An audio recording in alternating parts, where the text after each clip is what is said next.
Good morning. কি করছো তুমি? এই যে ওখানে স্মুদি করে দিয়েছি, আজকে ব্রেকফাস্টে স্মুদি খেয়ে যাবে। আর এখানে আজকে টিফিনকে ফুলকপি আলু মটরশুঁটি ভাজা করে দিয়েছি, আর এখানে রুটি আছে, একটু পরে প্যাক করে দেবো। গুড মর্নিং ফ্যামিলি, কেমন আছো তোমরা সবাই? আশা করি খুব ভালো আছো, আমরাও ভালো আছি। আর আজকে 18 জানুয়ারি, বৃহস্পতিবার। আর এই যে বর, কি করো তুমি? আমার বড় সব সময় ব্যস্ত থাকে অফিসের কাজ নিয়ে। আমি রান্না আমার জন্য করে নিয়েছি, দেখাচ্ছি কি রান্না করেছি। দাঁড়া, এখানে করেছি আমি পাবদা মাছের ঝাল, আর তার নিচে এই যে ডাল। এটা হচ্ছে আজকে আমার লাঞ্চের মেনু। ও এইমাত্র বেরোলো, আর আমার তো রান্না বান্না সব হয়েই গেছে। এই সকাল সকাল রান্না করলে না একটা শান্তি হয় যেন। একটু পরে আমি যাব স্নান করতে। আর সামনে মনে হয় বিয়ে বাড়ি আছে, মনে হচ্ছে, আমি ঠিক জানি না, কারণ ব্যান্ড বাজছে দেখছি। ঠিক আছে, তো এই সব শুনলে না খুব বিয়ে বাড়ি মন করে, কিন্তু এখন ওখানে বিয়ে বাড়ি নেই। কি বলবো, শীতকাল এলে সত্যি বলছি এত বিয়ে বাড়ি মন করে না। শীতকালতে মনে হয় বিয়েরই মরশুম, সত্যি তাই। আমারও শীতকালই বিয়ে হয়েছে। আর জানো তো, আমার যখন বিয়ে হয়েছিল ডিসেম্বরেতে, আমাদের মানে ভালো মতো ঠান্ডাটা পড়েছিল আমাদের রিসেপশনের দিন থেকে।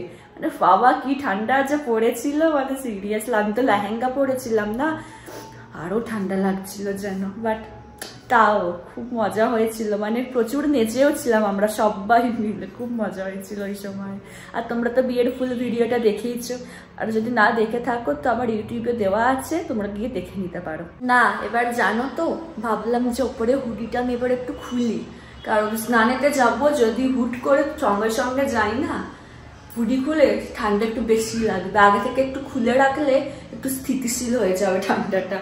তাই মাত্র দুধ দিয়ে গেল, এই যে কেন আমি জালেতে বসিয়ে দিয়েছি। তো গিজারটা আমি অন করে রেখেছি, একটু পরে স্নান করতে যাবো। 11টা বাজতে যাচ্ছে, 11:15 অলরেডি হয়ে গেছে। বাট তাও আমার মনে হচ্ছে যে একটু পরে স্নান করতে গেলে যেন একটু বেশি আরাম পাবো, তো ওই জন্য একটু পরেই যাবো। এখন একদম ভালো লাগছে না স্নান করতে, যেটা ঠান্ডা লাগছে। বেজে গেছে 11:15, এবার যাচ্ছি আমি স্নান করতে। তাও আমার কিসি ইচ্ছে করছে, ভালো লাগছে না। চলো স্নান করে পুজো করিনি, আজকে আবার বৃহস্পতিবার। হ্যাঁ, ও দেখতে একটু দেখছিলাম। ঠিক আছে, চলো স্নান করে পুজো করিনি এখন। আজকে হাওয়াটা দেওয়া না একটু বন্ধ আছে, এখন তো বন্ধ আছে, পরে কি হবে বলতে পারছি না। আর ভাতটাও আমি বসিয়ে দিলাম। আমি লাঞ্চে বসে যাচ্ছি, তোমরা তো জানোই লাঞ্চে কি আছে, আর দেখাচ্ছি না। আর ভালো মতো শীত করে ওই জন্য তোকে আবার গায়ে হুডিটা দিয়ে দিয়েছি। চলো এখন আমি খেয়ে নিই, তোমাদের সাথে পরে কথা বলবো। দেখো আমি বসে বসে এতগুলো মটরশুঁটি ছাড়িয়েছি, সব কটা মটরশুঁটি ছাড়িয়ে নিলাম। বসেছি বিকেল বেলা, ঠিক আছে। দেখো এখন বাইরে পুরো গুটগুটে কালো অন্ধকার হয়ে গেছে, তোমরা কতটা বুঝতে পারছো আমি জানি না। ওখানটা দিয়ে দেখাচ্ছি, দেখতেই পাচ্ছ পুরো অন্ধকার হয়ে গেছে এই যে। তো চলো এখন সন্ধে দিয়ে দিই আমি।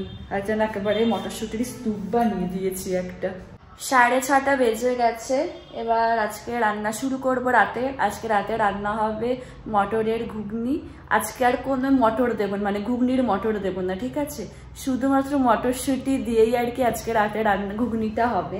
আগের দিন একটু গন্ডগোল করে ফেলেছিলাম, আমি সত্যি বুঝতে পারিনি, ঠিক আছে। ফাইনালি প্রথম করলে তো একটু তো ভুল হবেই না, মানুষের প্রথম একটু ভুল হয়, তো ঠিকই আছে। বাট এখন আর ভুল হবে না, বুঝে গেছি এখন কি করব না করব, কিভাবে করব। তো চলো রান্নাটা শুরু করি। আগে ঘুগনিটা করে নিই, তারপরে রুটিটা করব। ফোনটা বাইরে রাখি, নয়তো ফোন এলে শুনতে পাবো না, মিক্সি চলবে, এক্সস্ট চলবে, সব অসুবিধা হয়ে যাবে। লাইট অফ করে দিই। আর এই যে এক বাক্স মটরশুঁটি ছাড়ানো হয়ে গেছে, চলো এবার করি।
রুটিটা করে নিই, আমার তো ঘুগনি হয়ে গেছে, এবার রুটিটা করলেই আমার রান্না কমপ্লিট। আর অনির্বাণও এসে যাবে, বললো আসছি, তাহলে তাড়াতাড়ি রান্না হয়ে গেলে না একটু বসে বসে দুজনে গল্প করতে পারবো, নয়তো এসে বসে ওখানে বসে থাকবে, সে আমি আবার এখানে রুটি করবো। তো দেখি যদি তাড়াতাড়ি হয়ে যায় তো ভালো, বা আমি যদি আস্তে আস্তে চলে আসে তো কোনো অসুবিধাই নেই। চলো আর বেশি বক বক করবো না। এই যে অনির্বাণ এসে গেছে অফিস থেকে, জাস্ট এলো। এই যে দেখো, এই যে বরমশাই, ঠান্ডা কেমন? ভালো ঠান্ডা না?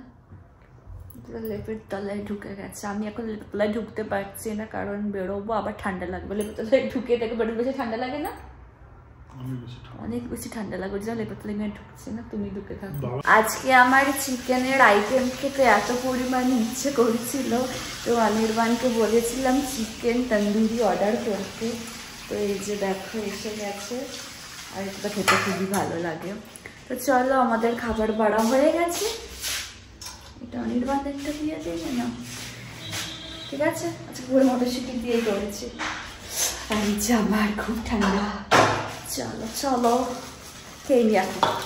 আমাদের জাস্ট ডিনার হলো, তাহলে আজকের ব্লগটা এখানে শেষ করছি।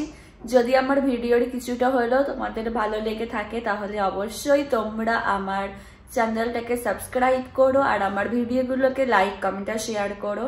আর ডেসক্রিপশন বক্সে আমার ইনস্টাগ্রাম লিঙ্ক দেওয়া থাকবে, তোমরা চাইলে ওখানে আমাকে ফলো করতে পারো। তো চলো তাহলে আজকের মতো টাটা, গুড নাইট।